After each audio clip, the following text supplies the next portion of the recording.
Hello मित्रों, नमस्कार। आप सभी का एमसीएससी के यूट्यूब चैनल पर स्वागत है। दोस्तों, जैसा कि मित्रों आप सभी को पता है कि हम लोगों ने टीजीटी पीजीटी की तैयारी अपनी स्टार्ट कर दी है और हमारे अपने चैनल के माध्यम से हम लोग आप सभी लोगों के लिए गत वर्ष आए हुए जितने भी प्रवक्ता परीक्षाओं में प्रश्न हैं या टीजीटी में आए हुए प्रश्न हैं उनकी श्रृंखलाओं को हमने स्टार्ट किया है। पिछले दिनों हम लोगों ने 3 वीडियोस देखे, जिनमें से हम लोगों ने प्रवक्ता परीक्षा नागरिक शास्त्र 2013 के प्रश्न पत्रों को हम लोगों ने सॉल्व किया। उस प्रश्न पत्र में हम लोगों ने 3 भागों में उसको सॉल्व किया है। 50-50 प्रश्नों के 2 रहे और एक बाकी शेष बचे हुए प्रश्नों का एक प्रश्न पत्र था। आगे हम लोग इसी क्रम में आज राजकीय इंटर कॉलेज प्रवक्ता परीक्षा 2009 के प्रश्न पत्रों को, नागरिक शास्त्र के प्रश्न पत्रों को सॉल्व करेंगे। मित्रों, आप सभी लोग अपनी तैयारी को एक सही रूप दे चुके होंगे, ऐसी आशा है हमारी। आपकी तैयारी में हम लोग कुछ अच्छे क्वेश्चंस की व्याख्या के साथ में जो पिछले वर्ष आए हुए प्रश्न हैं उनकी अच्छी व्याख्या के साथ आपके सामने रख रहे हैं। आशा है कि आपके परीक्षा में ये काफ़ी उपयोगी सिद्ध होगा और निश्चित तौर से आपकी सफलता में ये आपका बड़ा सहयोगी बन करके आएगा। दोस्तों, अपने समय को बिना गंवाए हुए हम लोग स्टार्ट करते हैं आज का जो हमारा प्रश्न पत्र है। पहला क्वेश्चन है दोस्तों, निम्नलिखित में कौन आदर्शवादी विचारक है? तो जानते हैं कि आप लोग आदर्शवादी विचारकों में आप देखते हैं प्लेटो है, हीगल है, ठीक है, अरस्तु, ये सब आदर्शवादी विचारक हैं। ठीक है, आदर्शवादी विचारकों में की बात हो रही है। यहाँ पर मिल, बेंथम, लास्की और हीगल दिया हुआ है। तो 19वीं शताब्दी का सबसे महत्वपूर्ण जो विचारक रहा है, आदर्शवादी विचारक रहा है, जर्मनी का रहने वाला हीगल है सबसे इम्पोर्टेंट विचारक। ठीक है, तो यहाँ पर आपका क्या हो जाएगा, हीगल महोदय हो जाएंगे, जो कि आपके इस समय के जो विचारक आपके हीगल साहब हैं। ठीक है, और एक बात जान लीजिए कि आदर्शवादियों का ऐसा मानना था कि विश्व जगत में जितनी भी वस्तुएं अस्तित्व में हैं, ठीक है, वे सभी भौतिक वस्तुएं नहीं हैं, बल्कि वे केवल मानसिक वस्तुएं हैं, प्रत्यय या विचार तत्व हैं, ऐसा उनका मानना है आदर्शवादियों का। तो ये थोड़ा ध्यान रखिएगा आप। ठीक है, नेक्स्ट क्वेश्चन की तरफ चलते हैं मित्रों। नेक्स्ट क्वेश्चन है हमारा, अनुच्छेद 370 किससे संबंधित है? तो ये सभी को पता होगा बच्चों कि जम्मू एंड कश्मीर से संबंधित रहा है, जिसका कि अभी ये समापन कर दिया गया है। ठीक है, ये भाग 21 का एक भाग था, आप ध्यान रखिएगा। थोड़ी जानकारी आपके लिए बता दें कि इसमें जो विधानसभा होती थी 6 साल के लिए कार्यकाल हुआ करता था और इसकी जो पुष्टि हुई थी 10 फरवरी 1954 में ये संविधान बना था। अनुच्छेद 370 के तहत जम्मू एंड कश्मीर के लिए विशेष उपबंध किए गए थे, जो कि अभी समाप्त किए जा चुके हैं। ठीक है, नेक्स्ट क्वेश्चन है दोस्तों, तीसरे नंबर का जो क्वेश्चन है उसमें क्या कर रहा है, संसद राज्य सूची पर कानून बना सकती है। ठीक है, क्या संसद राज्य सूची पर कोई कानून बना सकती है? तो आप ये अच्छी तरीके से जान लीजिए संसद के अंतर्गत आता कौन कौन है। पहले तो ये जान लीजिए आप, संसद के अंतर्गत आता कौन है आपके। तो संसद के अंतर्गत पहला होता है राष्ट्रपति महोदय होते हैं। इसके साथ साथ 2 इकाइयाँ आपकी बनती हैं, एक होती है लोकसभा और दूसरी होती है राज्यसभा। ठीक है, ये तीनों मिलकर के क्या करते हैं, पहला ये, दूसरा लोकसभा, तीसरा राज्यसभा, किसी को भी नंबरिंग कहीं कर सकते हैं। ये 3 इकाइयाँ आपकी हैं जो कि संसद का निर्माण करती हैं। अब कह रहा है संसद राज्य सूची के विषय पर कानून बना सकती है कि नहीं। देखिए, राज्य सूची के विषय पर जो भी कानून बनाया जाता है वो राज्यसभा के द्वारा बनाया जाता है। तो एक बात अच्छी तरीके से आप जान लीजिए, तो संसद कोई कानून बनाना चाहती है तो 2 हथियार हैं दोस्तों। देखिए, अखिल भारतीय सेवाओं के लिए अनुच्छेद 312, अखिल भारतीय सेवाओं के लिए अनुच्छेद 312 के तहत नए अखिल भारतीय कोई सेवा शुरू करनी, जैसे सिविल सर्विसेज आप देखते हैं यूपीएससी की जो परीक्षा कराई जाती है। इसके अलावा अगर मान लो वन परीक्षा है, ठीक है, इंडियन फॉरेस्ट सर्विसेज है, फॉरेस्ट सर्विसेज आईएफएस जिसे कहते हैं आप लोग। देखिए, आईएफएस 2 तरह का होता है, एक इंडियन फॉरेस्ट सर्विसेज होता है, एक इंडियन फॉरेन सर्विसेज होता है। तो आईएफएस जो निकलते हैं वो यूपीएससी के थ्रू निकलते हैं, यूपीएससी के खैर तो दोनों आईएएस के थ्रू मतलब निकलते हैं। आईसीएससी जो परीक्षा है, आईसीएस परीक्षा है, उसके तहत ये निकाले जाते हैं। तो ये थोड़ा सा आप जाने रहिएगा, जिससे आईएएस आईपीएस निकलते हैं उन्हीं से ही आईएफएस लिए जाते हैं।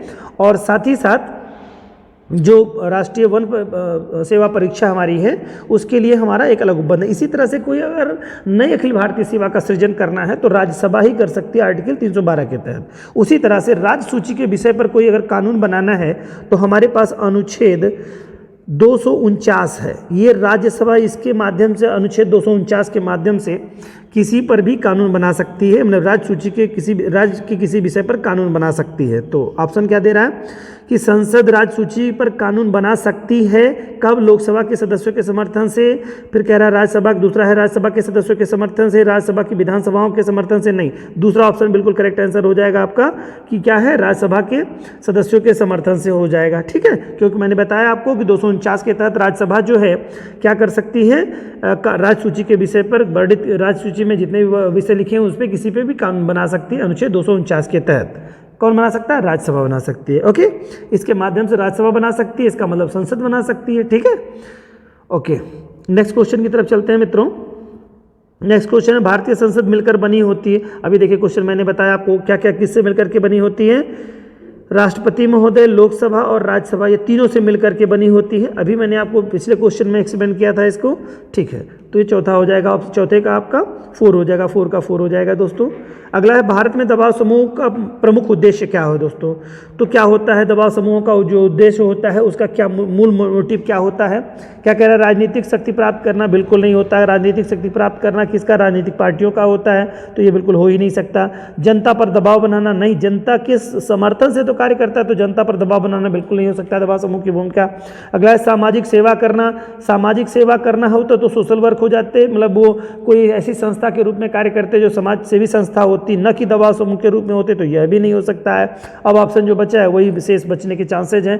अब चौथा है, अपने हितों के लिए सरकार को प्रभावित करना? बिल्कुल हाँ, जैसे आप देख लिए मजदूर संघ हैं, ठीक है, रेलवे कर्मचारी संघ हैं, शिक्षक संघ हैं, ये सब जो संगठन है दोस्तों, ये क्या है, ये सारे संगठन क्या है, दबाव समूह की भूमिका अदा करते हैं और ये अपनी बात को मनवाना चाहते हैं सरकार से और प्रभावित करते हैं। ठीक है, ये बिल्कुल सही ऑप्शन हो जाएगा 4।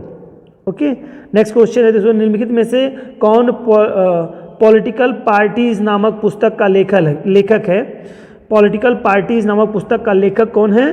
तो ये जान लीजिए दोस्तों, पॉलिटिकल पार्टीज नामक पुस्तक के जो लेखक हैं डुवर्जर हैं। डुवर्जर, यहाँ पर देखिए लिखा है डोवर्जर, जबकि होना चाहिए यहाँ पे दोस्तों डुवर्जर। इनका पूरा नाम है डुवर्जर। डुवर्जर, डुवर्जर, ठीक है, आप इसको ऐसे और करके लिख लीजिएगा, डुवर्जर। डुवर्जर ने अपनी पुस्तक लिखी है ये पॉलिटिकल पार्टीज। ठीक है, राजनीतिक दल आम चुनावों के समय अपने घोषणा पत्र प्रकाशित करते हैं, ठीक है, जिसे मैनिफेस्टो कहा जाता है दोस्तों। ठीक है, मैनिफेस्टो कहा जाता है। और विभिन्न राजनीतिक दल अपनी विचारधारा एवं कार्यक्रमों का आधार आम लोगों के समर्थन मांगते हैं। ये इसी बातें इसमें बताई गई हैं। तो आप जान लीजिए कि कोई भी राजनीतिक पार्टी जो है, जो अपना एजेंडा है, यानी अपने मैनिफेस्टो जारी करती है, ठीक है, मैनिफेस्टो जारी करती है। मैनिफेस्टो में वो बताती है कि हम क्या क्या राजनीति, मतलब क्या क्या करने वाले हैं, अपनी पूरी रणनीति वो बता करके उसमें रखती है। यही किसी पार्टी का मैनिफेस्टो कहलाता है। तो क्वेश्चन हम लोगों का था, पॉलिटिकल पार्टीज नामक पुस्तक के लेखक कौन है? तो डुवर्जर साहब हैं। ठीक है, ऑप्शन बी बिल्कुल करेक्ट आंसर हो जाएगा। ठीक है, नेक्स्ट क्वेश्चन की तरफ चलते हैं दोस्तों। नेक्स्ट क्वेश्चन हमारा है कि निम्नलिखित में से किसने संविधान को यह घोषित किया कि भारत का संविधान समय तथा परिस्थितियों के अनुसार संघात्मक और एकात्मक दोनों हो सकता है? दोनों हो सकता है, किसने कहा है? ठीक है, कि भारतीय संविधान समय के अनुसार, ठीक है, भारतीय संविधान समय एवं परिस्थितियों के अनुसार संघात्मक और एकात्मक दोनों हो सकता है।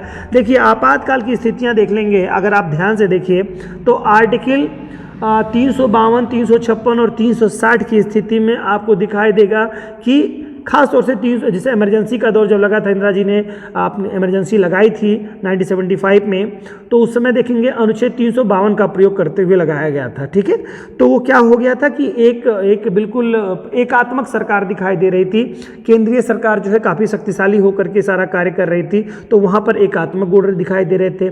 और सामान्य स्थितियों में, सामान्य परिस्थितियों में संघात्मक होते हैं। राज्य सूची के विषय पर राज्य सरकार कानून बनाती है, संघ सूची पे केंद्र सरकार अपना कानून बना करके सामान्य से कार्य का संचालन करते हैं। तो भारतीय संविधान जो है संघात्मक के साथ साथ एकात्मकता के भी गुण रखता है, ये बात है। लेकिन यहाँ क्वेश्चन में पूछा है, भारत के संविधान निम्नलिखित में से किसने संविधान सभा में यह घोषित किया था कि भारत का संविधान समय तथा परिस्थितियों के अनुसार अनुसार संघात्मक और एकात्मक दोनों हो सकता है। तो ये बी आर अम्बेडकर साहब का स्टेटमेंट था दोस्तों कि समय के साथ ये क्या हो सकता है, एकात्मक और संघात्मक दोनों हो सकता है। ये बी आर अम्बेडकर साहब का स्टेटमेंट था। नेक्स्ट क्वेश्चन की तरफ चलते हैं दोस्तों। नेक्स्ट क्वेश्चन है शासन प्रणाली में मंत्री परिषद के सदस्य सामूहिक रूप से उत्तरदायी होते हैं। शासन प्रणाली में मंत्री परिषद के सदस्य सामूहिक रूप से किसके प्रति उत्तरदायी होंगे दोस्तों? तो निश्चित तौर से आप जान लीजिए कि लोकसभा, जिसके सदन होंगे उसी के उत्तरदायी होंगे। और अगर मान लो कोई राज्यसभा का सदस्य है, वो मंत्री पद पर आसीन है, तो वह भी किसके लिए रिस्पॉन्सिबल होगा, किसके लिए जवाबदेह होगा? लोकसभा के प्रति जवाबदेह होगा। तो यानी कि पूरी मंत्री परिषद आप जानते ही हैं कि मंत्री परिषद क्या होती है। मंत्री परिषद क्या होती है कि टोटल 91वें संविधान संशोधन के दौरान 91वें संविधान संशोधन 2003 के द्वारा यह व्यवस्था की गई कि लोकसभा की सदस्य संख्या यानी 550 अधिकतम है, इसका मात्र 15% ही मिनिस्टर बनाए जा सकते हैं। 15%। तो इस तरह से अगर हम देखें 15% तो लगभग 82 मेंबर आएंगे हमारे। तो 82 मेंबर हमारे क्या होते हैं? मंत्री परिषद होते हैं। या ध्यान रखिएगा, ये परिषद है, मंत्री परिषद के सदस्य होते हैं। ठीक है, 82 मंत्री होते हैं। मंत्री 3 प्रकार के होते हैं, आपको ये पता होगा। इसमें से 3 तरह के मंत्री होंगे। एक होगा कैबिनेट मंत्री, कैबिनेट जो सबसे महत्वपूर्ण मंत्री होगा। दूसरा होगा राज्य मंत्री और तीसरा होगा आपका उपमंत्री। ठीक है, क्या होगा? तीसरा होगा आपका उपमंत्री। तो कुल 3 तरह के इस तरह के मंत्री होते हैं। और जो कैबिनेट मंत्री होते हैं दोस्तों, यही सबसे महत्वपूर्ण मंत्री होते हैं। कैबिनेट मंत्रियों को से मिला करके ही मंत्रिमंडल बनता है। मंत्रिमंडल, ध्यान समझिएगा, क्या बनता है? मंत्रिमंडल बनता है। मैं फिर से इसको बता रहा हूँ आपको, मिल करके बनता है क्या? मंत्रिमंडल बनता है। मंत्रिमंडल बनता है, कैबिनेट मंत्रियों से मिला करके ही बनता है। ठीक है, तो अब कैबिनेट मंत्री जो होते हैं ये सामूहिक रूप से किसके प्रति जिम्मेदार होते हैं? यानी कि पूरे मंत्री जो हैं वो किसके रूप में जिम्मेदार होंगे? या कहिए कैबिनेट मंत्री के बारे में समझ गए होंगे। कैबिनेट मंत्रियों की संख्या जान लीजिए दोस्तों कि जो 82 मंत्री होते हैं, इनमें से जो है लगभग करीब में 20 मंत्री, नियर अबाउट 15 से 17 मंत्री, 18 मंत्री, कभी कभी 20-22 मंत्री भी बनाए जाते हैं जो कैबिनेट होते हैं। बाकी सब राज्य मंत्री होंगे और उप मंत्री होंगे। राज्य मंत्री और उप मंत्री कैबिनेट मंत्रियों की सहायता के लिए होते हैं। ठीक है, टोटल मंत्रियों को मिलाकर के मंत्री परिषद बनती है और केवल कैबिनेट मंत्रियों को मिलाकर के मंत्रिमंडल बनता है। ठीक है, और ये मंत्रिमंडल किसके प्रति? संसद के प्रति, यानी लोकसभा के प्रति रिस्पॉन्सिबल होता है। तो पूछा है मंत्री परिषद के सदस्य सामूहिक रूप से किसके प्रति उत्तरदायी होते हैं? तो लोकसभा के प्रति उत्तरदायी होते हैं। ठीक है, ओके, नेक्स्ट क्वेश्चन की तरफ चलते हैं दोस्तों। जनतंत्र का प्रकार जिसे भारत में स्वीकार किया वह है। ठीक है, किस तरह का जनतंत्र मतलब जो है भारत में स्वीकार किया गया है, ये क्वेश्चन टोटल पूछना चाह रहा है ये। तो क्या है? संवैधानिक राजतंत्र, वंशानुगत क्रम, तो ये बिल्कुल ये सब नहीं होंगे आपके।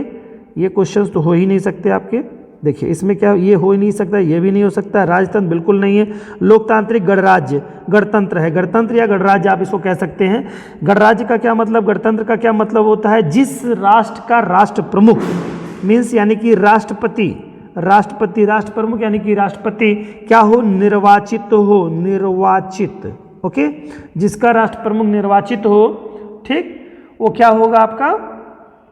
निश्चित तौर से वही गणतंत्र कहलाएगा। तो लोकतांत्रिक यहाँ जनता के द्वारा चुना गया, यानी कि राष्ट्र जनता के द्वारा चुना होगा, और राष्ट्रीय अध्यक्ष जो है वो जनता के द्वारा चुना गया हो, तो क्या लोकतांत्रिक गणराज्य कहलाएगा। ठीक है, ठीक है, इसी को एक्सेप्ट किया गया है भारत के संविधान में। अगला है कल्याणकारी राज्य मिश्रण है। कल्याणकारी राज्य किस चीज़ का मिश्रण है? ये ध्यान रखिएगा क्वेश्चन। तो कल्याणकारी राज्य किसका है? समाजवाद और साम्यवाद का। दूसरा है साम्यवाद और आदर्शवाद का। व्यक्तिवाद और फांसीवाद का। उदारवाद और समाजवाद का। बिल्कुल यही उदारवाद और समाजवाद का ही मिश्रण है कल्याणकारी राज्य। ठीक है, तो ऑप्शन आपका बिल्कुल करेक्ट हो जाएगा, चौथा नंबर। ठीक है, नेक्स्ट क्वेश्चन की तरफ चलते हैं दोस्तों। नेक्स्ट क्वेश्चन हमारा है, किस संविधान संशोधन द्वारा भारतीय संविधान में मौलिक कर्तव्यों को शामिल किया गया? तो आपको बहुत अच्छी तरीके से पता होना चाहिए कि 42वां संविधान संशोधन जो था, कौन सा? 42वां 42वां संविधान संशोधन ठीक है। 42वां संविधान संशोधन, जिसे मिनी संविधान शोधन के नाम से जाना जाता है, संविधान संशोधन के नाम से जाना जाता है, 1976 में हुआ था, 1976 में, ठीक है। इसमें बहुत सारे परिवर्तन किए गए। तो स्वर्ण सिंह समिति की सिफारिश के आधार पर मौलिक कर्तव्यों को जोड़ा गया था, ठीक है। किस 42वें संविधान संशोधन के द्वारा स्वर्ण सिंह समिति की सिफारिश के आधार पर मौलिक कर्तव्यों को जोड़ा गया था। शुरुआती दौर में हमारे हालांकि स्वर्ण सिंह समिति ने 8 मौलिक अधिकारों के लिए जो है इनको एक सहमति दी थी, लेकिन भारत सरकार ने क्या है 10 मौलिक जो है कर्तव्यों को निर्धारित किया गया था। फिर बाद में चल करके अभी वर्तमान समय में 11 मौलिक कर्तव्य हमारे पास संविधान में वर्णित है, ठीक है दोस्तों। नेक्स्ट क्वेश्चन की तरफ चलते हैं। 12 नंबर का क्वेश्चन है, निम्नलिखित में से कौन भारतीय संविधान की समवर्ती सूची में है। अब जानते हैं 3 तरह की सूची है, संघ सूची, राज्य सूची और समवर्ती सूची। इसके लिए हमने एक वीडियो, हमारे बच्चों एक आपसे एक रिक्वेस्ट है, बताना चाहते हैं हम कि आप सभी लोग जो डिटेल वीडियो देखना चाहते हैं वो हम लोगों की प्लेलिस्ट में चले जाएं, हमारे चैनल की प्लेलिस्ट में। वहाँ पर आपको पॉलिटी के और ज्योग्राफी के बहुत बेहतरीन वीडियोज़ आपको मिल जाएंगे डिटेल में, तो थोड़ा वहाँ से भी हेल्प ले लीजिए। और बाकी जो शेष चीज़ें बचेंगी वो हम लोग अगले वीडियोज़ में प्रोवाइड करेंगे आप लोगों को। तो इस तरह से आप देख लेंगे कि कौन से संघ सूची समवर्ती सूची में कितने विषय हैं, पहले कितने थे, आज कितने हैं। संघ सूची में 100 विषयों की संख्या हो गई, पहले कितने थे, 97 थे। राज्य सूची में कितने विषयों की संख्या पहले थी, आज कितनी हो गई है। ये सब तमाम सारी चीज़ें उपलब्ध हैं, तो वहाँ पर आप देख लेंगे। और कौन कौन से विषय मूल रूप से आते हैं ये भी आपको वहाँ पर बहुत आसानी से उपलब्ध हो जाएगा। तो थोड़ा सा आप इसको ध्यान दे दीजिएगा, तो मुझे लगता है कि सारी चीज़ें हो जाएंगी। अब देखिए क्या है, कुछ ऐसी चीज़ें होती हैं जो बहुत ही इंपॉर्टेंट होती हैं। कौन सी चीज़ें, जैसे शिक्षा, स्वास्थ्य, कौन सी सूची का विषय होगा, निश्चित तौर से समवर्ती सूची का विषय होगा दोस्तों। ये चीज़ें, पुलिस जो है किसकी विषय होती है, आयकर किसका विषय होता है, संघ लोक सेवा आयोग किसका है, केंद्रीय विषय का हो जाएगा, ये केंद्र का। संघ लोक सेवा आयोग अगर होता तो केंद्र का विषय, राज्य लोक सेवा आयोग हो जाएगा तो राज्य का विषय होता। पुलिस जो होती है राज्य सूची के अंतर्गत कार्य करती है। आयकर भी जो आपका है वो आपका, इसमें देखेंगे आयकर टैक्स लगे तो केंद्रीय कर हो जाएगा। अगर व्यापार कर देंगे तो क्या हो जाएगा, राज्य सूची का विषय हो जाएगा। तो इस तरह से आपका हो जाता है। ये समवर्ती सूची का जो विषय हो जाएगा वो शिक्षा हो जाएगी दोस्तों, ठीक है। तो करेक्ट आंसर कौन सा हो जाएगा, ए हो जाएगा, पहला नंबर आपका करेक्ट आंसर हो जाएगा। नेक्स्ट क्वेश्चन है दोस्तों, भारतीय संविधान की 8वीं अनुसूची का संबंध किससे है, भाषा से है। निश्चित तौर से आप जानते हैं 22 भाषाएं हैं। पहले हमारे पास कितनी भाषाएं थी, 14 भाषाएं। मूल संविधान में कितनी भाषाएं थी दोस्तों, 14 भाषाओं का उल्लेख किया गया था। मूल संविधान में 14 भाषाओं का उल्लेख किया गया था। फिर समय समय के साथ में परिवर्तन हो गया। कब हुआ परिवर्तन, 21वें संविधान संशोधन के द्वारा। 21वें संविधान संशोधन के तहत सिंधी भाषा को लिया गया था। 21वां संविधान संशोधन, ध्यान रखिएगा, 21वां संविधान संशोधन के द्वारा सिंधी को भाषा बनाया गया। तो इस तरह से 15 भाषाएं हमारी हो गई। और फिर इसके बाद में 71 में 71 में संविधान संशोधन के द्वारा जो है 3 भाषाओं को जोड़ा गया था दोस्तों, कोंकणी नेपाली मणिपुरी, ठीक है। कोंकणी नेपाली मणिपुरी को जोड़ा गया था। इसके बाद में 2003 में 92वां संविधान संशोधन किया गया था। 92वें संविधान संशोधन के द्वारा 4 भाषाएं, संथाली, डोगरी,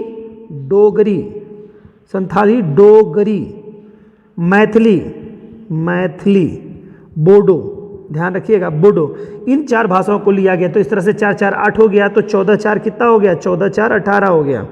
14 4 18, तो ठीक है, 14 ये हो गई, सॉरी 14 आपका ये था, फिर 4 ये 14 4 18 और 2 20 2 22, यानी 8 भाषाएं। क्योंकि एक आपका 21वें संविधान संशोधन के तहत एक भाषा जोड़ी गई, कौन से में, फिर से मैं बता दे रहा हूँ आपको। 21वें संविधान संशोधन में एक सिंधी को जोड़ा गया था, ठीक है। और 71वें संविधान संशोधन के तहत 3 भाषाओं को जोड़ा गया था, कोंकणी, नेपाली और मणिपुरी को। और इसके बाद में 92वें संविधान संशोधन के द्वारा 4 भाषाएं, संथाली, डोगरी, मैथिली और बोडो को जोड़ा गया था। तो इस तरह से 14 पहले से थे और प्लस ये जुड़ जाएंगे तो कुल टोटल हमारे 18 भाषाएं हो जाएंगी, ठीक है। सॉरी 22 भाषाएं हो जाएंगी, सॉरी माफ़ी चाहूँगा दोस्तों, 22 भाषाएं हो जाएंगी हमारी।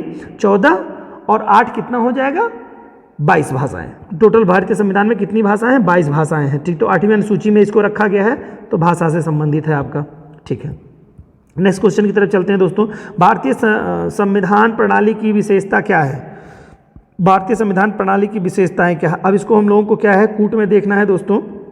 ये ऑप्शन देखिए कूट में दिया हुआ है, इस तरह से आपको बताना है, ठीक है। आइए देखते हैं क्वेश्चन को। क्वेश्चन क्या कह रहा है, भारतीय संविधान प्रणाली की विशेषता क्या है। तो निश्चित तौर से जान लीजिए शक्तियों का बंटवारा है कि नहीं है, बिल्कुल है। शक्तियों का बंटवारा है कि नहीं है, भारतीय संविधान में शक्तियों का बंटवारा तो है ही भाई, बिल्कुल है भारतीय संविधान में। तो पहला सही हो जाएगा। शक्तियों का पृथक्करण, अगर आप देखेंगे तो क्या शक्तियों का पृथक्करण है भारतीय संविधान में? भारतीय संविधान में शक्तियों का पृथक्करण है, तो बिल्कुल है। शासन प्रणाली विशेषताओं में देखेंगे तो शक्तियों का पृथक्करण भी हमारे यहाँ हो जाएगा। शक्तियों का पृथक्करण, राज्य सरकार का अलग है, केंद्र सरकार का सबका काम अलग है, तो दोनों हो सकता है, पहला दूसरा भी हो सकता है ऑप्शन में, ठीक है। इसके अलावा क्या हो सकता है, क्वेश्चन के आधार पर देखना होगा।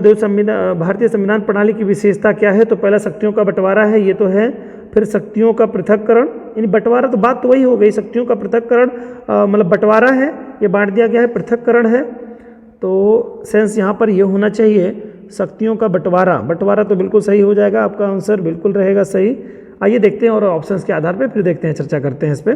तीसरा है क्या, स्वतंत्र न्यायपालिका है, बिल्कुल स्वतंत्र न्यायपालिका है, इसमें कोई डाउट ही नहीं है।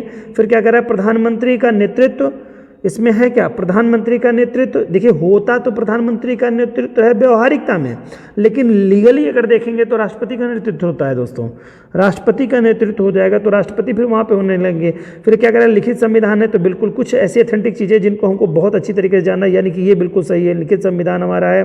स्वतंत्र न्यायपालिका है, ये बिल्कुल कन्फर्म बातें हैं। फिर इसके बाद अगर हम देखते हैं कि हमारा पहला वाला ऑप्शन देखेंगे सही हो जाएगा, तो इसमें देखते हैं कि अगर हमारे पास ऑप्शन 1, 2, 3, 5 का होगा तो बिल्कुल सही हो जाएगा। तो देखिए कहीं पर 5 का ऑप्शन दे नहीं रहा, केवल 3 के ऑप्शन सब में दे रहे हैं दोस्तों, 3 के ऑप्शन दे रहे हैं, जैसे 2, 3, तो 4 वाला तो बिल्कुल जिसमें होगा तो ये हो ही नहीं सकता दोस्तों। 1 और 4 इसमें प्रधानमंत्री, ये भी नहीं हो सकता है। फिर आप देखेंगे एलिमिनेट कर लेंगे तो बिल्कुल आपको आसानी हो जाएगी। 1, 2, 5 अगर करेंगे तो 1, 2, 5 अगर बात करते हैं तो 3 को इन्होंने छोड़ दिया है, तो ये बहुत ज़्यादा सटीक आंसर नहीं आ रहा है यहाँ से। 1, 2, 5 दे रहा है, क्योंकि स्वतंत्र न्यायपालिका तो बहुत इंपॉर्टेंट चीज़ है, तो होना चाहिए, तो ये बिल्कुल सटीक नहीं है उतना। लेकिन पहला, तीसरा और 5वां लिखित संविधान, स्वतंत्र न्यायपालिका, तो बिल्कुल एग्जैक्टली यानी कि ऑप्शन डी करना ज़्यादा बेटर रहेगा। ये ऑप्शन डी यहाँ पर करेक्ट आंसर हो जाएगा दोस्तों। कभी कभी कुछ क्वेश्चन आते हैं दोस्तों जो थोड़े डिप्लोमेटिक टाइप के होते हैं, तो आपको भ्रमित नहीं होना है, उसी के परिप्रेक्ष्य में आपको जवाब देना होगा। क्वेश्चन है दोस्तों, राज्य के नीति निर्देशक तत्व, सिद्धांत दिशा निर्देश प्रदान करते हैं, ठीक है। नीति निर्देशक तत्व कहाँ से दिशा निर्देश प्रदान करते हैं, तो मतलब दिशा निर्देश प्रदान करते हैं, किसको करेंगे, तो हाँ बिल्कुल नीति निर्देशक तत्व किसको दिशा निर्देश प्रदान करते हैं, तो राज्यों को करते हैं, बिल्कुल करते हैं राज्यों को, ठीक है, ये तो आपको मालूम ही है। ओके, नेक्स्ट क्वेश्चन है, भारतीय संसदात्मक व्यवस्था अधिनायक नहीं हो सकती है, क्योंकि भारतीय व्यवस्था अधिनायक नहीं हो सकती क्योंकि राज्य अध्यक्ष नाम मात्र का है, बिल्कुल अधिनायक नहीं हो सकती है, बिल्कुल सही है, क्योंकि राष्ट्रपति नाम मात्र का है, अध्यक्ष मतलब इस तरह से नाम मात्र का कार्य है, सारा कार्य तो सरकार करती है। सरकार उत्तरदायी है, बिल्कुल उत्तरदायी है, ये भी सही आपका है। सरकारों की जवाबदेही है, सरकार की जवाबदेही बिल्कुल सही है, तो उपयुक्त सभी हो जाएगा दोस्तों, यहाँ पर ऑप्शन डी ऑप्शन करेक्ट हो जाएगा। नेक्स्ट हो जाएगा क्वेश्चन दोस्तों, कह रहा है कि राज्यसभा को धन विधेयक पर कितने दिनों के अंदर अपनी संस्तुति देनी होती है, तो 14 दिनों के अंदर देनी होती है दोस्तों। अधिकतम वो 14 दिनों तक अपनी स्वीकृति दे दे, नहीं देता है तो वो मान लिया जाएगा, पास मान लिया जाएगा, ठीक है। तो ये चीज़ें हैं, बाकी तो आगे चर्चा करते रहेंगे हम लोग। अगला क्वेश्चन है दोस्तों, भारत में संघीय विधायिका द्वारा बंधुआ मजदूर प्रथा उन्मूलन अधिनियम कब लागू किया गया, कब पारित किया गया था, ठीक है। तो बंधुआ मजदूर उन्मूलन अधिनियम मैंने बताया 42वें संविधान संशोधन 1976 के द्वारा ही किया गया था, तो 1976 के तहत ये प्रावधान इसका उपबंधित किया गया था दोस्तों, तो अवैध घोषित किया गया था, 1976 हो जाएगा, ऑप्शन नंबर सी हो जाएगा, याद रखिएगा, काफ़ी इंपॉर्टेंट क्वेश्चन था ये। नेक्स्ट क्वेश्चन है, निम्नलिखित में से कौन सा सर्वप्रथम सिद्धांतवादी, थोड़ा यहाँ पर सही नहीं लिखा है, मैं करेक्ट कर दे रहा हूँ इसको, सिद्धांतवादी इस तरह से होगा दोस्तों, सिद्धांतवादी, ठीक है, सिद्धांतवादी, ध्यान से आप पढ़िए, सिद्धांतवादी, द में ध है, ठीक है, सिद्धांतवादी था जिसने सरकार को एक सुव्यवस्थित, सरकार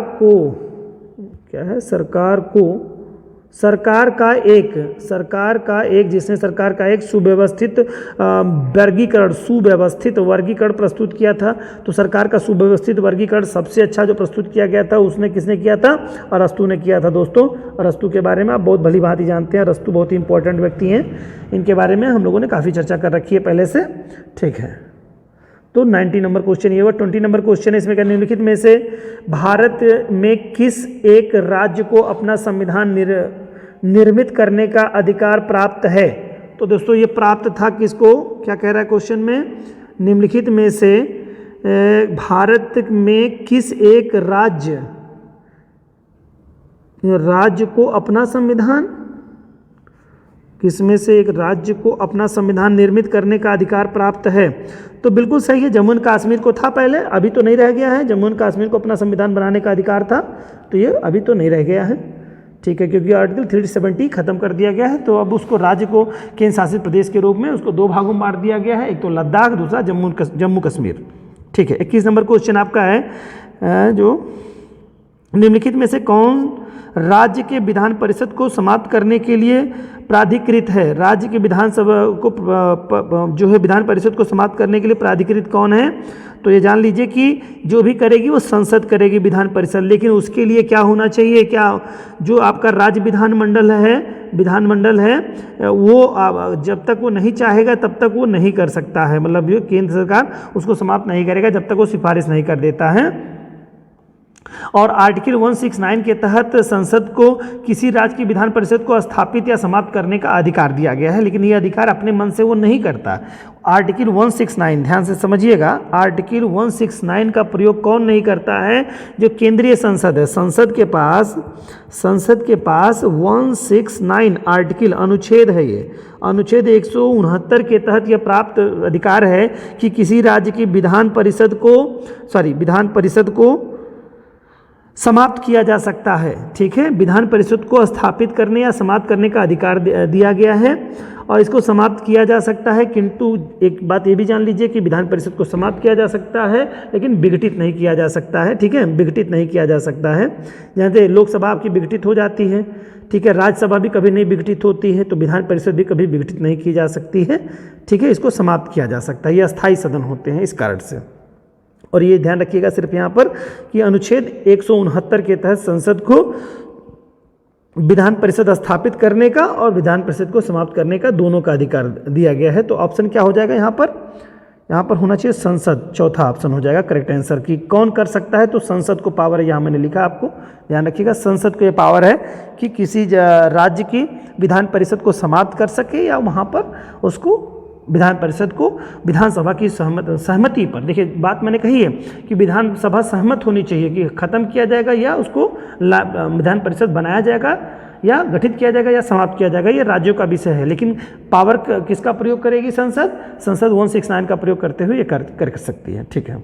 नेक्स्ट क्वेश्चन है दोस्तों हमारा, कानून संप्रभु का आदेश है, ये किसने कहा है? कानून संप्रभु का आदेश है, तो ऑस्टिन का स्टेटमेंट है दोस्तों, जॉन ऑस्टिन कहते हैं कानून संप्रभु का आदेश है, ठीक है। ये बिल्कुल आसान सा क्वेश्चन है, ठीक है। नेक्स्ट क्वेश्चन की तरफ चलेंगे, शक्ति और सत्ता को होना चाहिए, क्या होना? शक्ति और सत्ता को होना चाहिए क्या? औचित्यपूर्ण, हमेशा ध्यान रखिएगा, शक्ति और सत्ता को क्या होता है? औचित्यपूर्ण होना चाहिए। औचित्यपूर्ण अगर शक्ति और सत्ता नहीं है, औचित्यपूर्ण, ये आपका ऑप्शन नंबर सी हो जाएगा, औचित्यपूर्ण होना चाहिए। औचित्यपूर्ण नहीं रहेगी, अनौचित्यपूर्ण रहेगी, अन्यायपूर्ण रहेगी तो बिल्कुल नहीं चल पाएगा। तो ये ऑप्शन 3 हो जाएगा, सी हो जाएगा दोस्तों।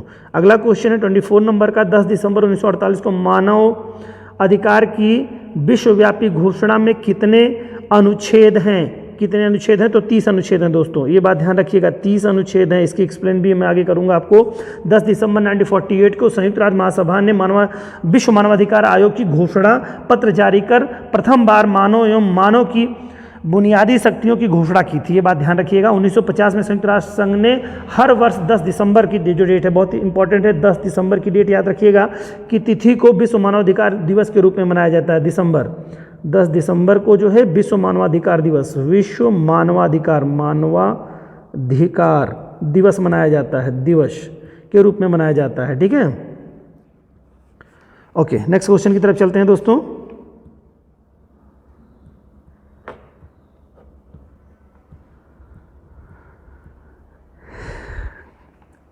अगला क्वेश्चन है, निम्नलिखित में से कौन सा एक आलेख अधिकारी को अपने कर्तव्य के निष्पादन का निर्देश देता है? ठीक है, कौन सा आलेख जो है अपने कर्तव्य के निष्पादन का आदेश देता है? तो परमादेश। ये बिल्कुल जान लीजिएगा कि अधिकारी अपने कर्तव्यों का सही निर्वहन के है इसे परमादेश ही जारी किया जाता है। ये 5 तरह की जो रीट जारी की जाती है उनमें से एक रीट है परमादेश। वो क्या करती है? अधिकारियों को अपने कर्तव्यों के निष्पादन का निर्देश देती है कि हम आदेश देते हैं कि परमादेश, आदेश देते हैं। आदेश देने का मतलब होता है परमादेश का, हम आदेश देते हैं कि तत्काल न्यायालय किसी को देता है इस तरह का आदेश। ठीक है, आगे हम और एक्सप्लेन करेंगे दोस्तों। क्वेश्चन 26 है, निम्नलिखित राजनीति विज्ञान का आरंभ और अंत राज्य के साथ होता है। किसका? बहुत ही महत्वपूर्ण गार्नर की परिभाषा है दोस्तों। राज्य के संदर्भ में सबसे बेहतरीन, सबसे इंपॉर्टेंट परिभाषा गार्नर की है। ठीक है, कि राजनीति विज्ञान का आरंभ और अंत राज्य के साथ होता है। गार्नर साहब की स्टेटमेंट है। 26 का पहला हो जाएगा आपका। 27 है, भारतीय राष्ट्रीय कांग्रेस का निर्वाचित प्रथम यूरोपियन था। ये कौन सा प्रथम यूरोपियन? जॉर्ज यूले साहब थे। जॉर्ज यूले थे प्रथम यूरोपीय थे जो कि भारतीय राष्ट्रीय कांग्रेस के निर्वाचित प्रथम यूरोपीय अध्यक्ष के रूप में थे। और इनका जो है पहला 28 दिसंबर 1950 को बॉम्बे में स्थित गोकुलदास तेजपाल संस्कृत विद्यालय में भारतीय राष्ट्रीय कांग्रेस की स्थापना की गई थी। ये जान रहे हैं आप लोग। भारतीय राष्ट्रीय कांग्रेस के प्रथम अध्यक्ष जो थे जॉर्ज यूले साहब थे। उन्होंने 1988 में कांग्रेस की अध्यक्षता की थी। कब की थी? इन्होंने 1988 ईस्वी में कांग्रेस की अध्यक्षता की थी। ठीक है, नेक्स्ट क्वेश्चन हमारा है 28 नंबर का क्वेश्चन। सामाजिक समझौते के सिद्धांत के साथ संप्रभु राज्य की अवधारणा को किसने संयुक्त किया? ठीक है, किसने संयुक्त किया? तो ये बात जान लीजिए कि हॉब्स ने किया था। किसने किया था? हॉब्स ने किया था। सामाजिक समझौते के सिद्धांत के साथ संप्रभु राज्य की अवधारणा को किसने संयुक्त किया था? तो हॉब्स महोदय थे। हॉब्स ने किया था दोस्तों। ऑप्शन 3 हो जाएगा यहाँ पे। नेक्स्ट है, भारतीय संविधान में शोषण के विरुद्ध अधिकार किस अनुच्छेद के द्वारा प्रदान किया गया है? ठीक है, शोषण के विरुद्ध, भारतीय संविधान में शोषण के विरुद्ध अधिकार जो है तो ये जान लीजिए कि अनुच्छेद 23-24 में दिया गया है दोस्तों। अनुच्छेद 23 में शोषण के विरुद्ध 23 में दिया गया है 14 वर्ष से कम आयु के बच्चों को किसी जोखिम भरे कार्यों में नहीं लगाया जा सकता है। और आर्टिकल 24 में अनुच्छेद 24 में जो कहा गया है बधुआ मजदूरी उन्मूलन की बात कही गई है कि किसी को बधुआ मजदूरी में नहीं लगाया जा सकता है। ठीक है, बधुआ मजदूरी करेंगे तो ये कानून अपराध हो जाएगा। ठीक, तो आर्टिकल 24 हो जाएगा दोस्तों, 23 और 24। ओके, 29 नंबर का है। लास्ट क्वेश्चन आपका है 30वां। आज हम लोगों का 30 क्वेश्चन था दोस्तों। आज का लास्ट क्वेश्चन है, भारतीय संविधान का अनुच्छेद 368 प्रतिनिधित्व करता है। क्या करता है? ये भाई संविधान संशोधन की एक प्रक्रिया है।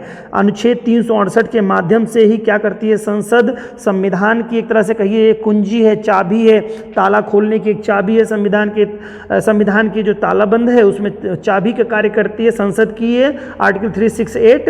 इससे क्या होता है? खोल करके जो संविधान संशोधन करना होता है तभी कर पाती है सरकार। तो संशोधन की एक प्रक्रिया है। ठीक है, ये आर्टिकल बहुत ही महत्वपूर्ण है दोस्तों। तो संविधान संशोधन की प्रक्रिया है एक। ठीक है, और ये भाग 20 इसके लिए, अब जान लीजिएगा कुल 22 भागों में बटा हुआ है। तो भाग 20 जो है ये केवल आर्टिकल यानी कि अनुच्छेद 368 के लिए ही स्पेशली दिया गया है। ठीक है, ये हमने एक्सप्लेन किया है, वीडियो आप चाहे देख सकते हैं दोस्तों। तो इस प्रकार से जो 30 क्वेश्चंस थे हम लोगों के आज कंप्लीट हो गए दोस्तों। अब आशा है कि आप लोगों को ये बहुत अच्छे से समझ में आया होगा दोस्तों, और ये आपके लिए बहुत उपयोगी सिद्ध होगा। और इसी तरह से दोस्तों मेहनत करते रहिए, और हम लोग जितना हो सकता है आप लोगों की मदद कर रहे हैं, और आगे ही ये क्रम प्रक्रिया जारी रहेगी। खूब ही ऐसे हंसते और मुस्कुराते रहिए और खूब मेहनत करिए।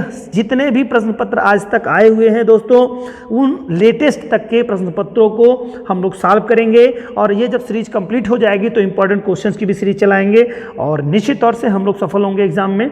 ऐसी आशा के साथ दोस्तों मिलते हैं नेक्स्ट वीडियो में। तब तक अपना बहुत ध्यान रखिए। जय हिंद, जय भारत।